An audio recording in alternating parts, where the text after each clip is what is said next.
Okay, the recording has now begun. So welcome everyone to the second part of the three-part series on connective tissue disorders.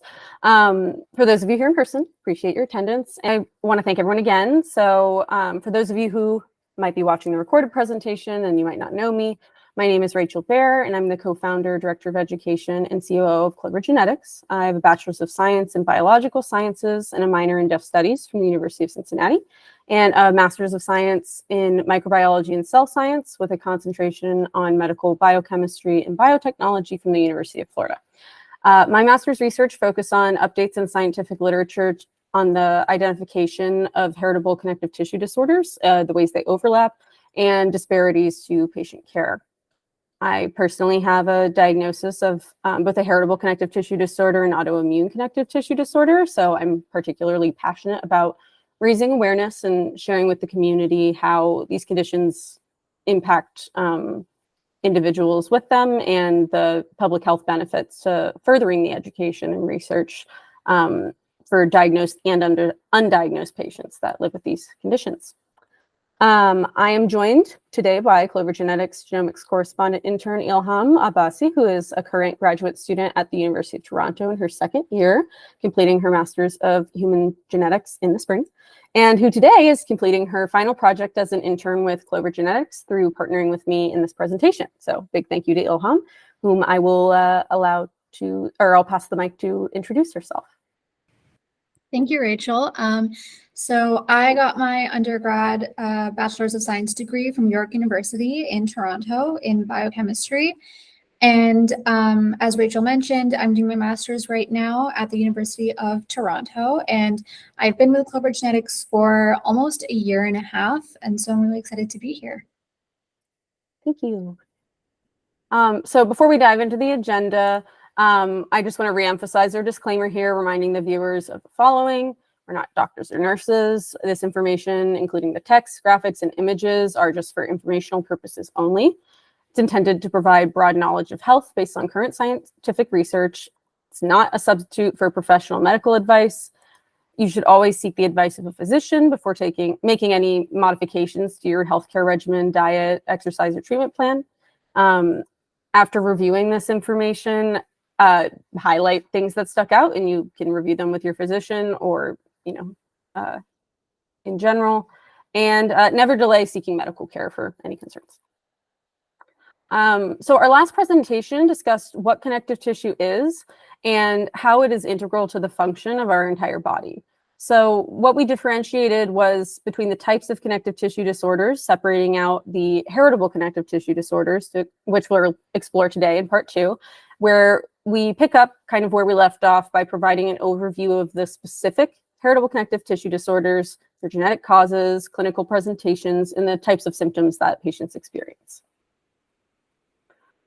So more specifically, today's presentation is going to be focused on providing an overview on some of the major heritable connective tissue disorders, while simultaneously emphasizing the utility of genetic testing and how a molecular diagnosis or even a negative result can guide treatment options. And then the final presentation in the series will take place in late August, maybe mid-September, where I'll give further details on my research on the EDSs and share my personal experience living with hypermobility disorder and accompanying comorbidities. So if you saw the previous presentation, then you'll recognize the left bubble. In summary, recall that these group of conditions are poorly recognized, but generally have a very significant impact on a patient's quality of life. Many of the conditions can be tested for, and once you get the molecular diagnosis, they have very specific guidance, treatment, care recommendations, and even organizations that can focus on supporting patients with rare diseases. So some heritable connective tissue disorders have seemingly obvious presentations, and they might be diagnosed without genetic testing. But as research progresses, genetic testing has provided further details on how specific changes can impact individuals with the same diagnosis.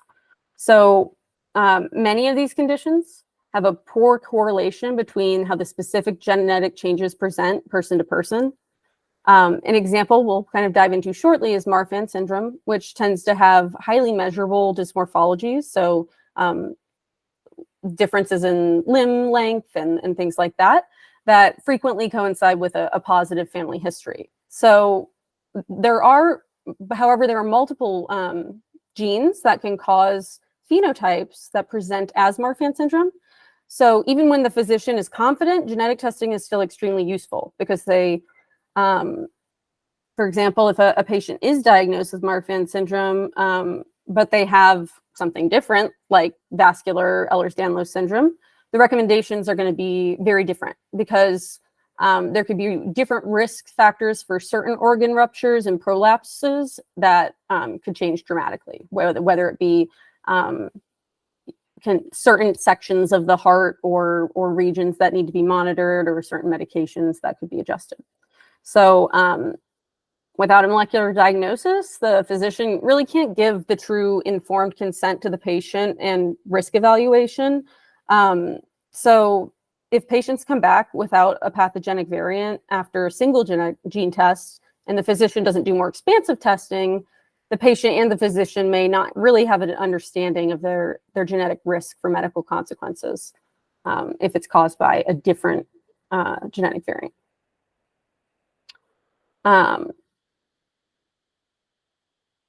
Yeah, what I said.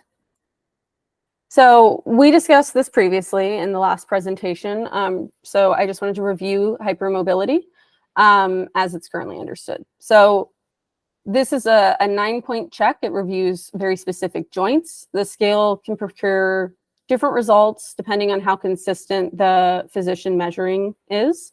Geneticists and well-versed physicians might use calipers or certain measurement tools that allow them to get quantitative results so they can truly say, yes, this is beyond 10 degrees or whatever the criteria is, while other physicians might not follow the rules as tightly. And so from day to day, a patient might get a score of 3 or a score of 5 or a score of 7. It could just depend on how thoroughly the physician is following the recommendations for the Beighton score.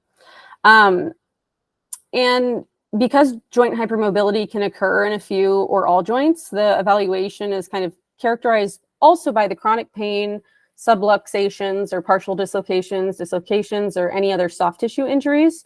So in the absence of a family history and those negative outcomes that I mentioned, someone could have a Beighton score of 9, and it could be classified as a benign joint hypermobility because if they do not have any other symptoms, maybe they, some contortionists or gymnasts or people are naturally flexible, and that's just variability within the population. So it's important to note that, just because somebody is flexible does not make them hypermobile. It has to do with the joints, not that are in their integrity. If they're tearing during these movements or getting injured, that is when it becomes one of these pathogenic symptoms. But somebody just having a high Beighton score without any of those dislocations or injuries can be classified as benign. And it is also important to note that many connective tissue disorders are also associated with comorbidities that cause stiffness.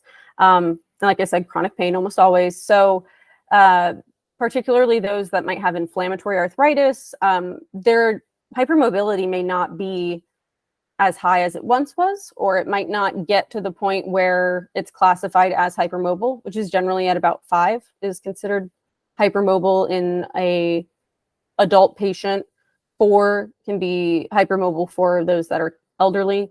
And then, as I mentioned in the slide, that there is a addition of 1 point. If you say maybe, oh, I used to be able to do that, you can add just 1 point. But because it's meant to be a quantitative scale, they created this as a way to really kind of define strictly what is hypermobile and what isn't.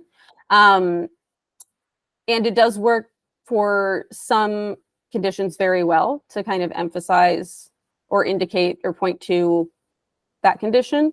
But it is important to review that outside of that, hypermobility is a measurable trait in a lot of different areas. So there are a lot of joints beyond the Beighton score. It can be really hard to find a way to classify a phenotype like this, like how hypermobile is someone. And so this Beighton score is a standard diagnostic tool, and it does have the utility for emphasizing kind of that clear-cut hypermobility that might indicate further investigation. There are physicians should both know and investigate other significant signs that could impact their patients or point to a different disorder. So here are a few examples what we're looking at here. So that's a double jointed pinkies. Again, focuses on hypermobility of the hands, but it's not in a diagnostic criteria. It's more common in hypermobile patients. Reverse prayer pose, it's been specifically observed in populations of EDS patients, but again, not a required feature. Some people can do this from yoga, but it's more so when people aren't training to do something like this and they're just naturally able to do it, and then it comes with other symptoms. Gorlin sign, this is my favorite just because my mom has it and I don't. And so as a kid, I thought I was doing something wrong, that I couldn't get my tongue to my nose, so I would try and push it. But as I was researching, I learned that about 5% of the population that does not have classic EDS can do this. So it's very rare in people that do not have classic EDS, but 95% of people with classic EDS can demonstrate the Gorlin sign. So it's not considered a diagnostic marker, but if a patient isn't hypermobile on the Beighton score and they have Gorlin sign and they have other soft tissue symptoms, it could indicate one of a different form of EDS or point in a different direction, which we will get to. Hitchhiker's thumb. I remember kids doing this in elementary school, like just to see if you can. Double jointedness of the thumb beyond 90 degrees, another feature of hypermobility of the hand. And lastly, epicanthal folds. It's a small amount of skin that covers the innermost part of the eye. It can be totally benign. It's more common in certain ethnic groups, and it can be associated with one of many different connective tissue disorders or other types of genetic disorders. So you can see there are these different types, but that is something visual that you can note, even though it is not necessarily again, diagnostic criteria. So there are far more than this, and especially as you look at each disorder, you'll there tend to be groupings of joints that are impacted. So whether it be all of the joints, just the joints in the hands and feet, or large joints like the hips, shoulder girdle, and spine, it can really vary person to person. And that's another reason why all of these conditions can be challenging to classify, because many of these traits, they don't look exactly the same on every single person. So which heritable connective tissue disorders feature hypermobility? So keep in mind, all of these on the screen are disorders that either are genetic with a specific cause, or they have a hereditary or familial inheritance pattern without a specific identified genetic cause, which the only one in that group is the Hypermobility Spectrum Disorder and hypermobile EDS. Everything else has a identified cause. So clearly not a comprehensive list, but I'm going to start by providing a few examples of non-hypermobile syndromes, and then Ilham will go into some of these hypermobility syndromes before I conclude by discussing the EDSs and utility for testing.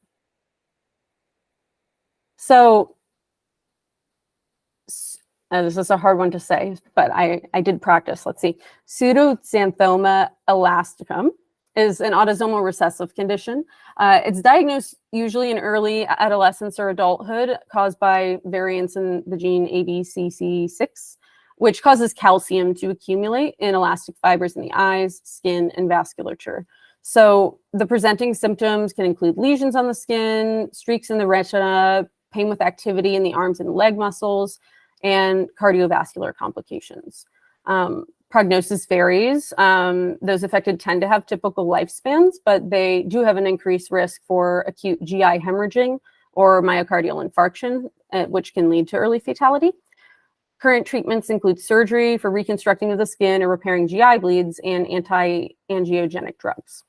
So again, doesn't present with hypermobility, but if you notice some of these symptoms about the weakness in hollow organs and the fibers within the eyes, skin, and vasculature, is where they overlap. A collagen disorder, it's not considered part of hypermobile group, is Alport syndrome. It's caused by pathogenic alterations within one of the listed collagen 4 genes that alters the position of the glycine within the triple helix. So pretty much what it does is it breaks the integrity of the collagen fiber, and it can pathogenically or phenotypically kind of overlap with some forms of EDS because of that instability of the basement membrane of the skin, the ears, the eyes. But patients with Alport syndrome tend to experience blood in the urine and hearing loss, which the presence of decreased kidney function is usually recognized early because of that and kind of separates it from some of the other syndromes. DEB, dystrophic epidermolysis bullosa, there's kind of a group of multiple different forms of it, but it's caused by variants in the collagen 7A1 gene. Due to its presentation of blistering skin after very mild contact, it's usually identified very early and has strict management recommendations. So we're going to discuss the current treatment options and successes of gene therapy for DEB on the next slide. But as we review these conditions, please keep in mind there are many, many more syndromes than discussed, and these are just selected examples rather than to portray a comprehensive review of every single one. So again, the cause of DEB is the absence of collagen 7 to maintain the connection between the middle and the outer layers of the skin. So the skin's largest organ of the body, in the same way that burn victims are particularly prone to infection while they're healing, DEB patients kind of face these risks constantly. The severity varies patient to patient, but large patches of blisters, open wounds, and scarring can make it a very, very painful and obvious condition as far as presentation. And patients also tend to experience isolation due to, especially children, physical appearance because of blistering, scarring impacts all parts of the body, including the face. Because of its severity, targeting DEB with gene therapy was ideal because it's less likely to have unwanted impacts on other organs, and because it's external, and because the skin repairs and turns over faster than other cell types. So like generally every 4 weeks or so, whereas neurons in the brain or nervous system essentially don't regenerate in humans. Access to treatment for I guess I should say the name of the new drug, Vyjuvek, or it used to also be called like BVEC, which is short for its really, really long drug name, is simple enough, but it's a gel actually. So it's the first redosable and the first topical. So as I mentioned, like the flip side of the skin's ability to regenerate is that frequent regeneration means that the topical therapy has to be repeated when the previously treated skin is healed and the new skin cells that lack collagen 7 regrow.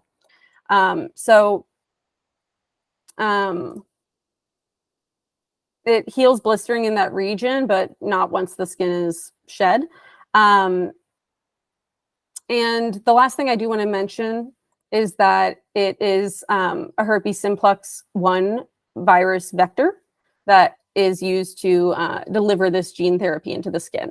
And why HSV1 is the question I posed. And it's because it's a vector or a virus that doesn't elicit a strong immune response in humans. So it's unlikely that, once applied, that it would cause an autoimmune response to attack and reject the gene therapy. So the different aspects that go in the success of gene therapy are important to keep in mind for other syndromes. Like, for example, Marfan syndrome has been characterized for over 100 years, and it's only recently exploring the option of potential gene therapies. So just simply put, knowing the genetic cause doesn't mean you're going to get a fix. but without knowing the cause, there's very little chance of intervening with the mechanism of pathogenicity.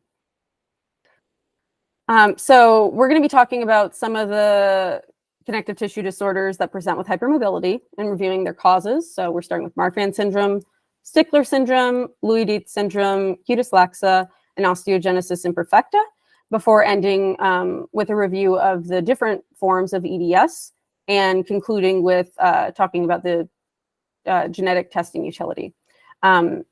Also want to mention these here on the side.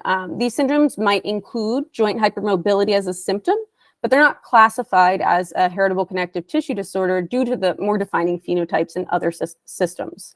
So it's important to recognize this if you're working with patients to prepare them for kind of body awareness regarding their risk for injury or tissue fragility.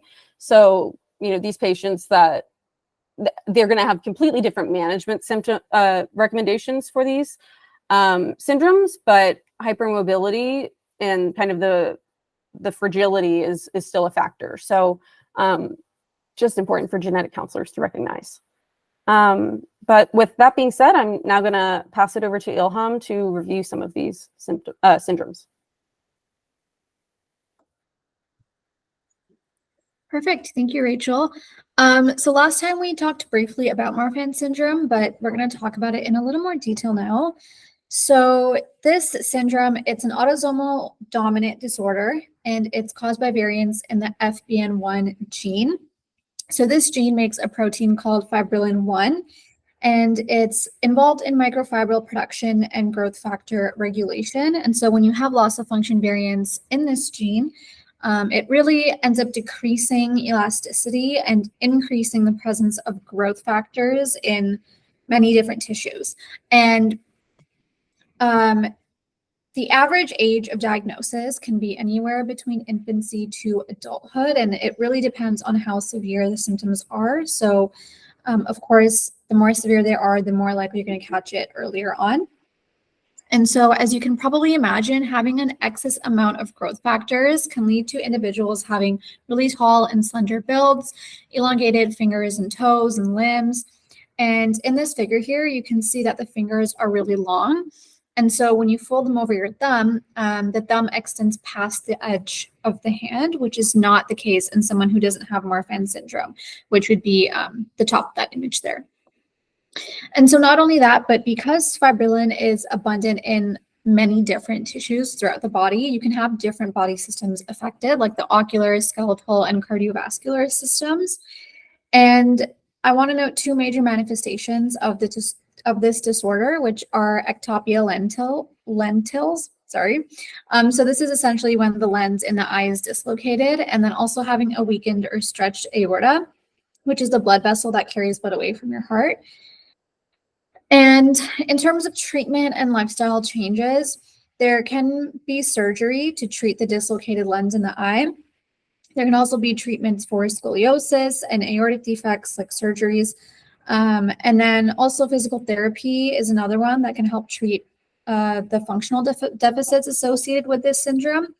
And then you can also take anti-inflammatory medications and medications that reduce stress on the aortic walls. You also want to avoid any contact and competitive sports, and also avoiding cardiovascular stimulants like coffee. And so the way that this is diagnosed is that there has to be at least a heterozygous pathogenic variant in the FBN1 gene, and then also either having an enlarged aortic root, which also occurs in EDS. And so that's why it's important to be able to establish having that FBN1 variant. So either that or having the dislocated lens in the eye.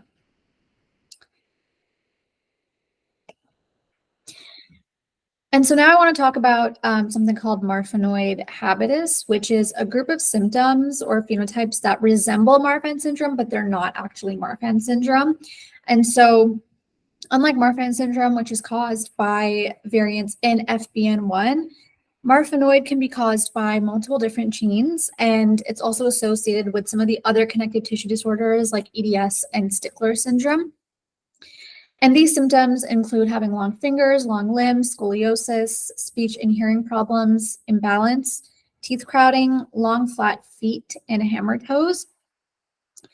And Marfanoid and Marfan syndrome, they can be clinically differentiated using physical examination. So specifically, they have different arm span to height ratios, and the degree of scoliosis is slightly different.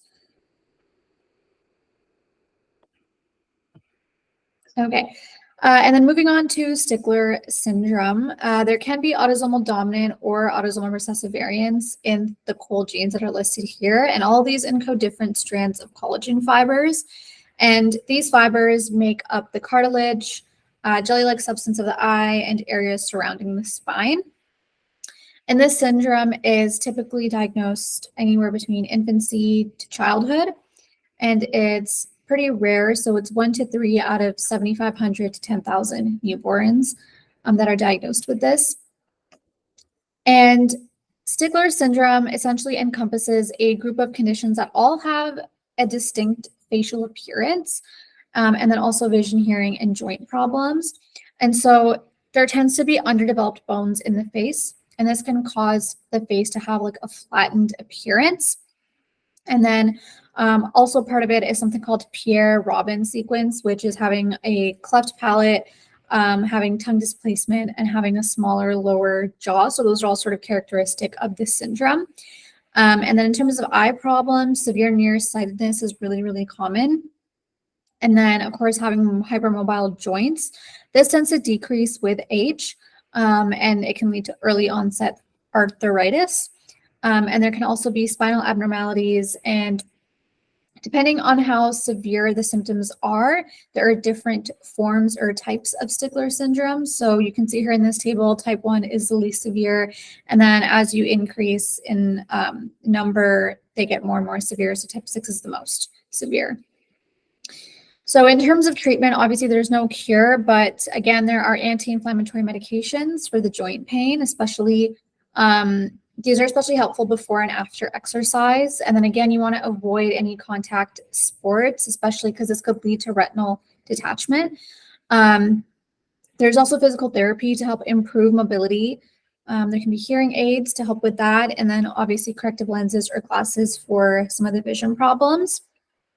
And for this syndrome, there is no consensus on the minimal clinical diagnostic criteria, but it's generally accepted that you need to have a pathogenic variant in one of these 6 candidate genes, and you need to have the facial features that are characteristic of the syndrome, the ocular retinal abnormalities, and the hearing impairments and skeletal deformities.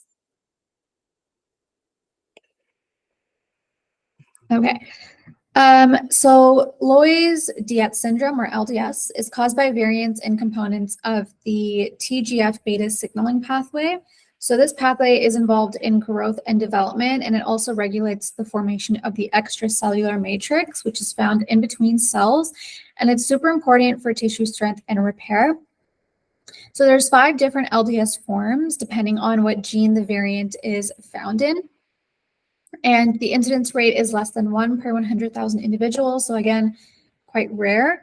And in terms of phenotype, it's characterized by having an enlarged aorta, skeletal problems, including premature fusion of the bones in the skull, scoliosis, either a sunken or protruding chest, clubfoot, and then among others. And there are also craniofacial features that are really common in LDS, like having really widely spaced eyes and cleft palate. And also individuals with LDS are described as having almost translucent skin with stretch marks and visible veins, and they tend to bruise really easily and scar pretty bad after wound healing. And this syndrome is often confused with Marfan syndrome. And so it's really important to distinguish the two because their treatments do differ quite a bit. And LDS can be treated with blood pressure medications. So these are called angiotensin II receptor blockers. And then there's also beta blockers, which can help lower the risk of aneurysms. And then another option is aortic surgery. And then in terms of scoliosis and other skeletal issues, there are orthopedic surgeries and devices that can be used. So aortic and arterial aneurysms are also relatively common in EDS, and there's considerable overlap in terms of the skeletal deformities and other phenotypes of EDS. So genetic testing is, again, really going to be important because it helps you make sure that you're diagnosing and treating your patient the correct way. And so diagnosis requires genetic testing to establish a heterozygous pathogenic variant in one of the candidate genes. And in addition to that, you need either an enlarged aorta and then a combination of the characteristic craniofacial, skeletal, cutaneous, and vascular findings.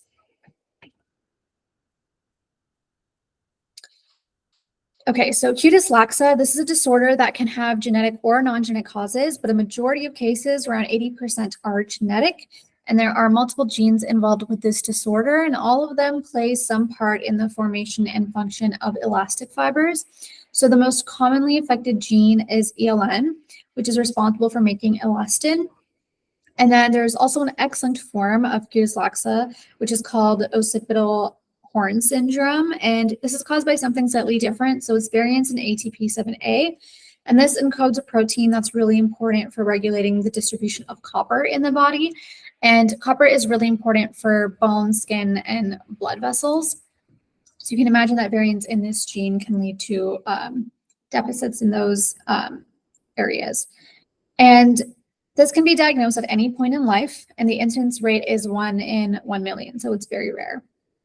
And the major phenotype of this is having loose or lax skin, and so it's wrinkly, it can be sagging, and it can be quite inelastic, meaning that when the skin is stretched, like it is in this image, it returns back to place extremely slowly. And this especially affects skin on and around the face, arms, and legs, and it can cause problems with the heart, blood vessels, intestines, and lungs as well. And this can overlap in phenotype to classic EDS, but unlike EDS, the skin doesn't spring back into place after being stretched. And this can be diagnosed by physical examination and again confirmed via genetic testing. So osteogenesis imperfecta, there are 16 genes associated with this, and most cases are caused by variants in COL1A1 or COL1A2, which are responsible for making type 1 collagen.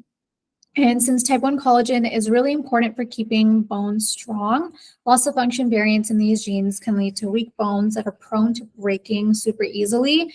And you might have actually heard this disorder being called brittle bone disease for this very reason.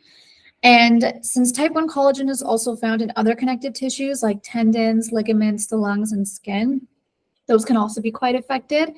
And there are 11 different types of OI, and depending on the disease severity and the underlying genetic cause, that differentiates what type you have. So type 1 is the most common form, and it's also the most mild one, whereas type 2 is the most severe, and then all the other types just sort of fall somewhere in between type 1 and type 2. And some of the types can be fatal in newborns, while others progress in symptoms as you age.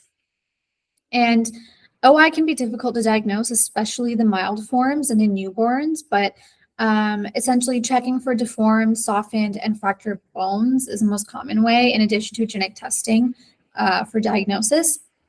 And then also a bone biopsy can also be helpful. And if you look in this image here, this is of a newborn who had crackling in the chest, which is essentially just a cracking or rattling sound.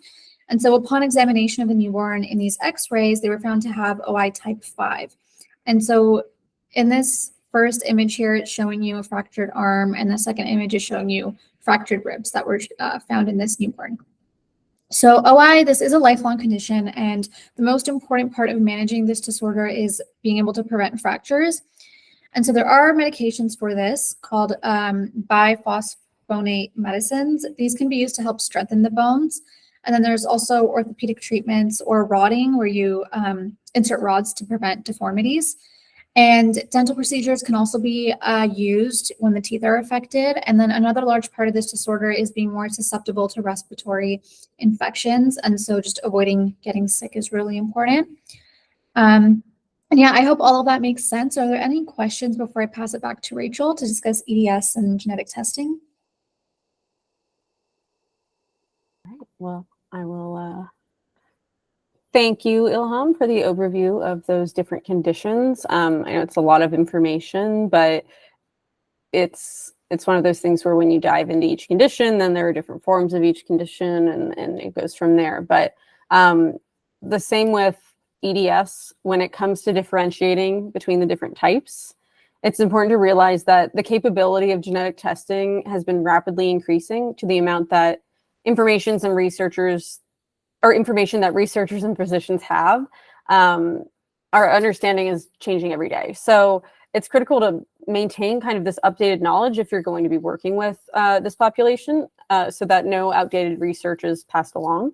For example, we'll discuss this definition of nosology briefly, just to point out that scientific classification of disease, which is nosology, only recurs usually between several years of research and agreement of the criteria with medical boards and organizations. So the most recent update for EDS was in 2017, but in 2018, the newest form of EDS, classic-like 2, was released in a paper that identified it via next-generation sequencing in multiple families and individuals. So even looking at resources now on a lot of websites, you won't even see classic-like 2 mentioned, because it is still not in the nosology or the way that you classify the diseases. So when you look at these conditions, we're going to see a lot of letters. They have descriptive names that kind of go along with them, and based on their mechanism of pathogenicity, it provides insight into why the different phenotypes are expressed, and we'll kind of review that. EDSs are grouped by I'm too excited. Are grouped by mechanisms of pathogenicity. So it's which step of the collagen production process or degradation is disrupted that caused by a genetic change. So because they are highly specific genetic causes for each form of EDS, molecular sequencing is a requirement for definitive confirmation of all forms of EDS, even if just to rule out other conditions. So they can be broken into the following groups. The first group, variants in primary collagen structure and processing, variants in the structure and function of the myomatrix, variants in glycosaminoglycan biosynthesis, disorders of intracellular processing, disorders of the complement pathway, variants in collagen folding and cross-linking, and then molecularly unsolved forms.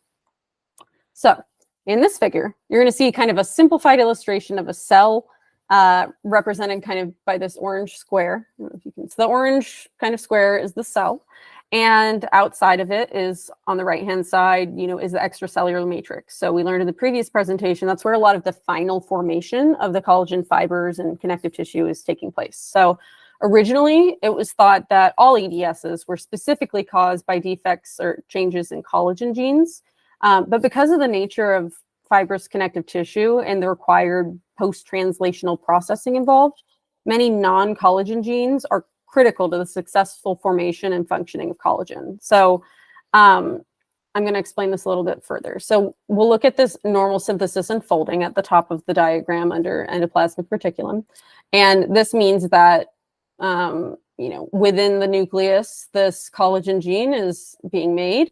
It's being pushed out into the endoplasmic reticulum for some additional modifications, and then it shoots out into the extracellular matrix, where they will begin to kind of self-assemble into collagen fibrils. And so just to refresh, it's a triple helix. So the collagen molecules will self-assemble into what's called heterotrophic fibrils. So that just means that any combination of three, not any, there are specifics that we're not going into today, that three different collagen strands will make up one collagen fiber. So those can come from multiple genes. So when we're talking about this COL5A1, COL5A2, that just means those are two separate genes, and each one of them is coding for a different strand option. And when they self-assemble, you can see that there are multiple different ways things can go wrong. When you look at kind of the second part down inside the cell in the endoplasmic reticulum, and you see that huge gap in that fibril, and then it comes out, and you see that the finalized products, some of them are broken, truncated, they're not, the integrity is lost. And you'll also see the same thing with the one below it. It's a different version of an abnormal formation of those fibrils.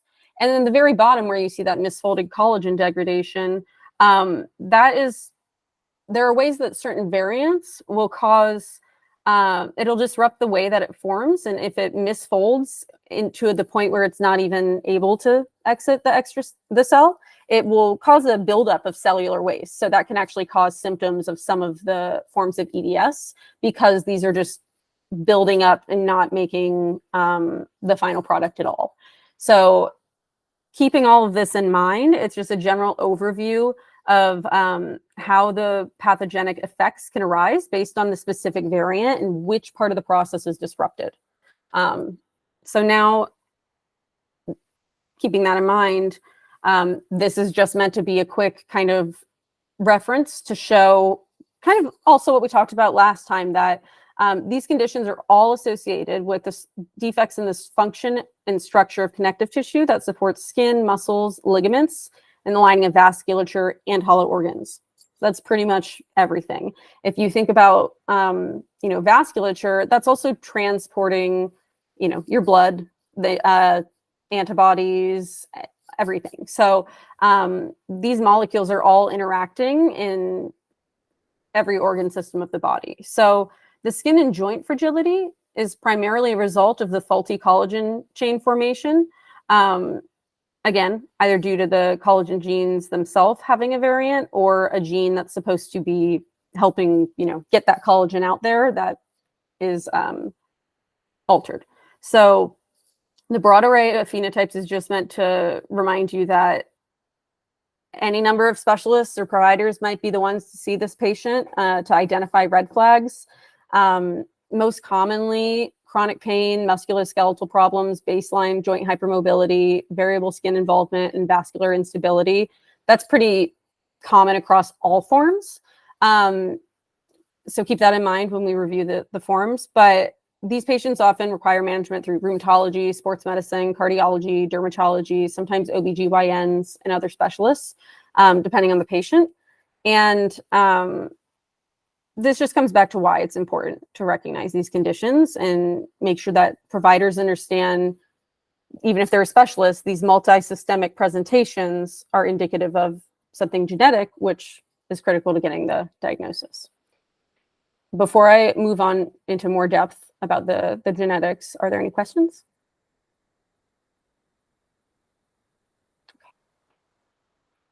So similar to the other diagram, this is an illustration of the fibrillar collagen's biosynthetic pathway. So fibrillar collagens, again, are the ones that are forming those triple helices. They're synthesized by these specific collagen genes. So each step here shows the cause of some of the different forms of EDSs. And just a reminder, the genes are named COL, represents collagen. The number afterwards is the number of the collagen gene, and then the letter A, and then a number representing the fibril type. So they're each specific genes. They're just multiple strands that encode slightly different versions of collagen 1 strands, and so on. So, there could be 2 strands from collagen 1A1 and 1 strand from collagen 1A2 that make a collagen fiber in the end.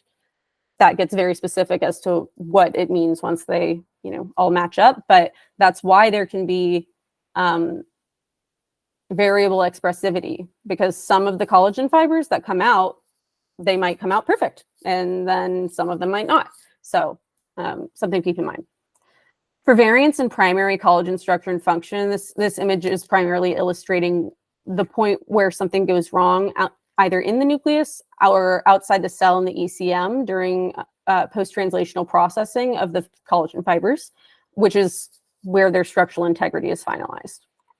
So dominant negative mutations or variants in collagen 5A1 and collagen 5A2 alter the fibril assembly and can cause some cases of classical EDS. So if you look down where it says classical and you're showing that collagen 5A1, A2, A3, whatever is happening is causing that lack of integrity and creating that pathway. There are actually a couple different pathways. So you'll see classicals listed toward the right.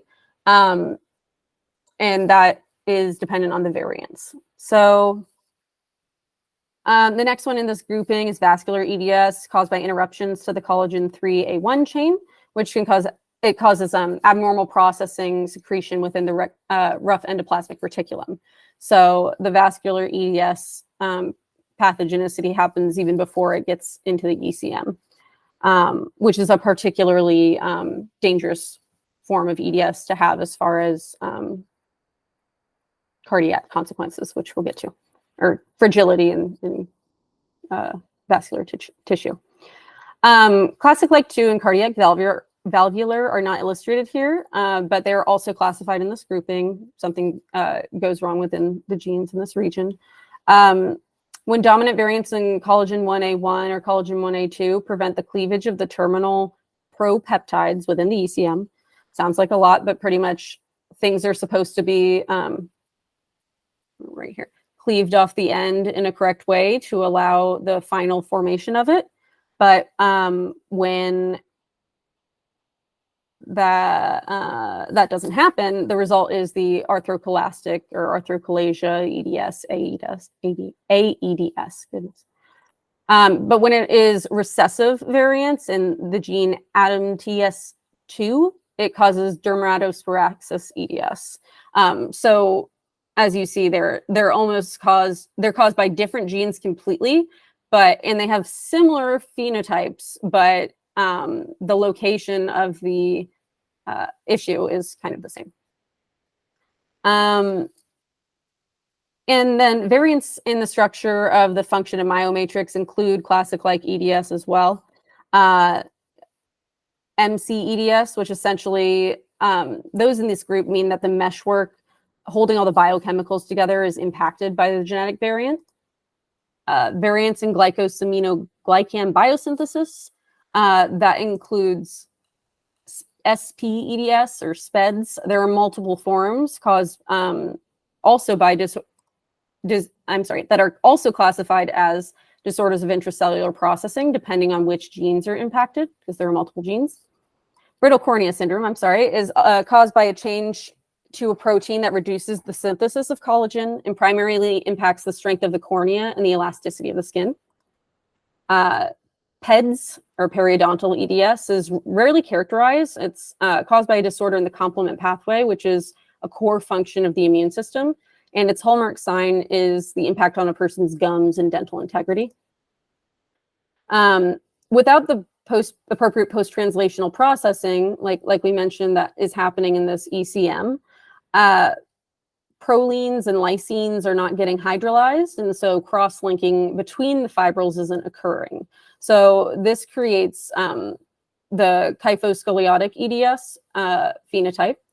And the name is particularly descriptive, but the impacts are on the structure of the musculoskeletal and connective tissues, and has pretty significant downstream impacts. And then lastly, hypermobility spectrum disorder and hypermobile EDS are considered the most common forms of EDS. Some might not consider hypermobility spectrum disorder part of EDS. We'll get to that. But they're the only group of patients who do not have a molecularly identified pathogenic cause. So it's thought that this group of conditions might be multifactorial or polygenetic. However, there have been some breakthroughs with novel genes that are investigating areas of interest for this condition, which is likely going to be the most common that is discussed. So I'm going to give a brief review of the 14 forms on the next couple slides. So this table, they're just meant to be a quick reference of the many different forms as a review. So although there are 14 forms, most of them are extremely rare. Some of them are diagnosed prenatally or at birth, others in late adulthood. Sometimes they're never diagnosed. All forms include that baseline hypermobility, but the variable expressivity is what makes it most difficult to classify. So when most people are referring to EDS, they might be like shorthand referring to hypermobile EDS, or sometimes classic EDS and vascular EDS kind of in that group, because they're kind of the most common. But those previously tested for classic EDS before classic-like and classic-like 2 were discovered may make up a portion of patients that were classified as having hypermobility spectrum disorder or hypermobile EDS as part of the process of elimination, because they were never tested for these variants once they were identified. And for these extremely rare forms, so as I'm just looking through hypermobility spectrum, it's estimated 1 in 500 to 1 in 5,000, classic 1 in 5,000 to 1 in 20,000. And then it starts to get kind of rough where classic-like is unknown. Classic-like 2, the report had 6 patients and 4 unrelated families. It's very newly researched. And again, these genes, the tenaxin B and AEBP1, might not necessarily be automatically included in some panels. So it is important to keep those in mind, even if the patient's suspected of having classic EDS. Cardiac valvular is like 1 in a million.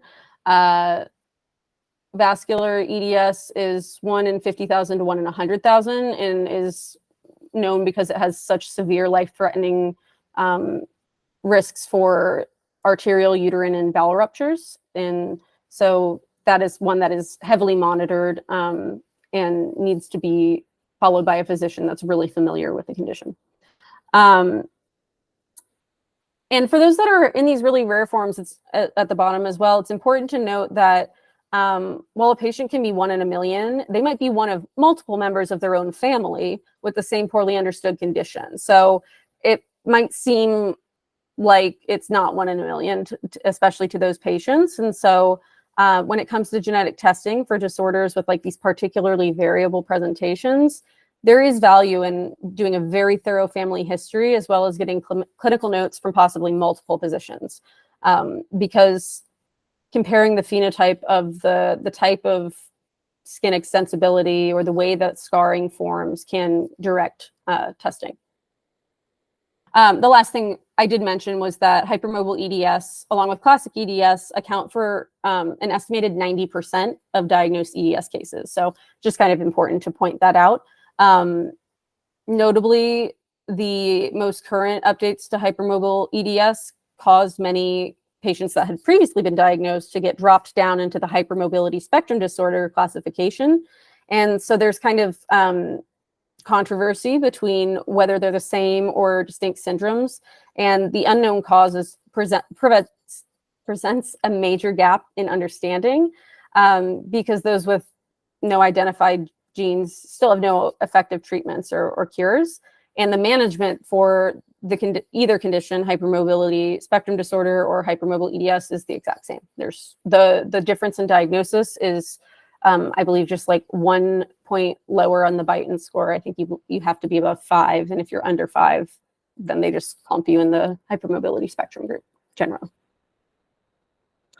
So while reviewing the remaining forms on this table, the last point of focus is that many of these rare forms, especially on this page, are identified prenatally or at birth. So it's important for those that are working in prenatal or pediatric care, where they might not necessarily think of themselves as like a connective tissue specialist. But if you're working with newborns that have complex disorders, a lot of these have features that you can identify, like you have on this list here. So bowing of the limbs and SPEDS, skeletal dysplasia, blue sclera, if the baby is born with dislocations already or certain characteristics. I mean, those are things that can trigger the connection back to EDS. So when working with connective tissue patients, the adult patients tend to be in the more common forms, while these childhood patients tend to be in a lot more of these rare forms. So I wish I had time to go into each in this presentation, but it's the nature of describing 14 conditions across 8 or so slides. The EDS Society still suggests this cost-effective panel at first. It excludes those new genes with significant overtype for classic EDS.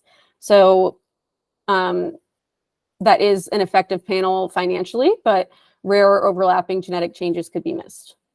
The largest EDS patient population has no identified gene, so these patients that were negative might not gain any actionable result from these small panels, so it can be kind of discouraging. So they might benefit also from PGX or VUS identification because they already know that something's going on and they need ideas for management. So patients want more answers for why they're suffering. Sometimes more information gives a more thorough clinical picture and guidance for management. case studies are looking at suspected genes, but they are not going to be ones that are, continuously sequenced actively in a clinical setting while they're still considered experimental. It'll be hard to find labs that might know how to sequence certain genes or know how to analyze them appropriately. So reanalysis can be more beneficial with broader panels, but it's also really important to make sure that the patient understands how to go about approaching reanalysis, or that you at least let them know that this information could change in the future. Before I conclude, I'm just going to talk briefly about the types of test options currently utilized and the pros and cons. There are so many different genes that we know about that can cause connective tissue disorders, but without the known gene, this clinical diagnosis based on the phenotype, or without a diagnosis, the management can be kind of guesswork. There are a lot of different options, but different panels and broader panels and might offer these patients that really there's no core treatment or cure, just more information on how to manage their pain and their mental health. So again, PGX and different aspects of next generation sequencing can help bridge that gap. So we're going to rapid fire through some pros and cons for single genes. Pros, if there's a strong family history or clear phenotype, a single gene might be the right way to go if you already know a previous family member had a variant on that gene. It's often covered by insurance. If they meet criteria, it might save money. Results are going to be faster if you're looking at one gene than all of the genes. Cons, might misdiagnosable or future relevant variants, may slow down the diagnosis in a way where you don't get the results, and so now you have to move to a bigger panel, and so on and so forth. And moving on to panels. Pros, you can analyze multiple genes that cause similar syndromes. So it gives you more cushioning for the phenotypes that overlap. You might identify a VUS, which can potentially offer opportunities for patients to enter research or clinical trials. And it can also give diagnoses of exclusion. So if there are known conditions that are excluded from these panels, then maybe this person has hypermobile EDS, or at least a different approach might need to be taken. And insurance tends to cover panels if patients meet criteria, and that varies. And there are often out-of-pocket payment plans available through genetic testing companies. And then when you don't have a family history, this is definitely, or generally speaking, going to be better than single gene if you're dealing with a broad phenotype, because it can be hard to, you don't have anything to correlate it with besides the one patient. Cons, negative reports can be discouraging to patients if they feel like they've been waiting and they're finally going to get this information and they don't. But again, that can also be a way to turn around and make sure, they don't have some of these potentially catastrophic variants that we know of. So you're still gaining information, and it's important to share that. Also added fewer VUS, no PGX, that can be a con depending on what the patient wants, but generally speaking, this group of patients tend to want more information. Whole genome sequencing, pros, reanalysis opportunities, there still are for panels, but your whole genome or whole exome, if you don't figure it out the first time and 2 years later they identify stuff, you might have an opportunity to get that information. Again, PGX is usually included. Secondary findings, that's in the pros. I think we also will keep it in the cons, but especially patients that already have chronic health problems, sometimes more information can help guide care, even if it's not the information they thought they were going to get. Insurance rarely covers whole genome or whole exome sequencing for adults. If there is a baby in intensive care, that's when things kind of tend to change. So for some of those really rare conditions, whole exome sequencing sometimes is covered and might be even covered for research purposes by a hospital. Again, secondary findings, you might be looking to see if you're hypermobile, and you might find out you have a cancer syndrome or something like that. And it can take a really long time to get results. And then if the results are negative, patients can be discouraged. And then it's really important to note that it's phenotype driven. So the results of this whole genome, whole exome tests are going to be depending on how thorough the genetic counselor and the provider's notes are and the family history they provide. Because when analysts are looking at a whole genome or whole exome, they get a list of phenotypes, and the genes that come up, say a gene comes up and it's maybe a variant of unknown significance, or they're not sure, and the patient doesn't have that phenotype, they don't add it to the report, generally speaking. So it's really important as the provider to make sure that if a patient has, hyperextensible skin that does not retract quickly, it slowly retracts, you have that information rather than just simply hyperextensible skin. And lastly, reanalysis must be requested, and they generally have additional fees depending on the company.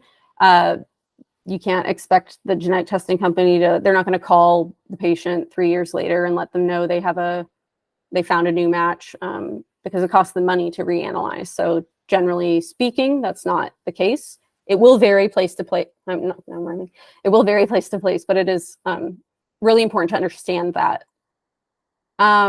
So lastly, just concluding here, these diagnoses may be present in a patient's data, but they might get missed in the analysis first time around. So you've got to make sure that the plan for advocating for future reanalysis is in place, especially if you're able to get support from a rare disease organization. It can create a logistical issue for both providers and genetic testing, because who is to keep track? The genetic testing companies are generally not going to.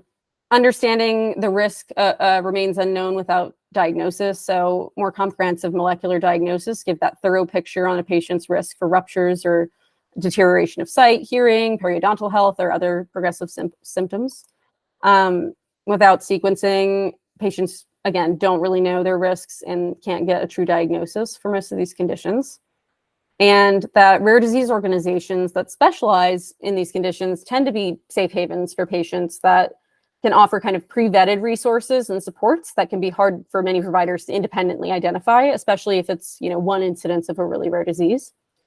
And for phenotypically unclear conditions, this also furthers the support for using larger panels or whole genome or exome, if possible, earlier in the process to prevent missing unknown pathogenic variants, creating delays. It might not be an option with some insurances or financial limitations, but there can be a financial argument about using a broader test first rather than starting with a small test and then going to larger and larger tests. But with that, I'd like to open the floor for any questions for the whole presentation. Apologize for going over, but I have time, so. I don't have any questions, but I just wanted to thank you for presenting and going over in such a thorough manner. Certainly don't mind that it went over, since there was a lot of good detail in here. So thank you for taking the time. Oh, thank you. And thank you, Ilham, so much. And again, this is Ilham's last day, and we just realized she's been with us for, like about 1.5 years. So we're very proud of her and excited for her to continue her graduate program and come full circle with us when she's going into GC school. So yeah, thank you to Ilham. Thank you, Andy. Thank you, Rachel. Yeah. And again, so I know this was a lot of information, a lot of different conditions that we discussed, but the next presentation that I give, I'm going to focus on the EDSs. I'm not going to go into as much depth on the super, super rare forms just yet. That won't be part 3, maybe part 4 in the future. But I'll be talking more about my personal experience and kind of the, almost as a case study of how the timeline can go for a diagnosis and how overlapping comorbidities can really muddy up the timeline for these things.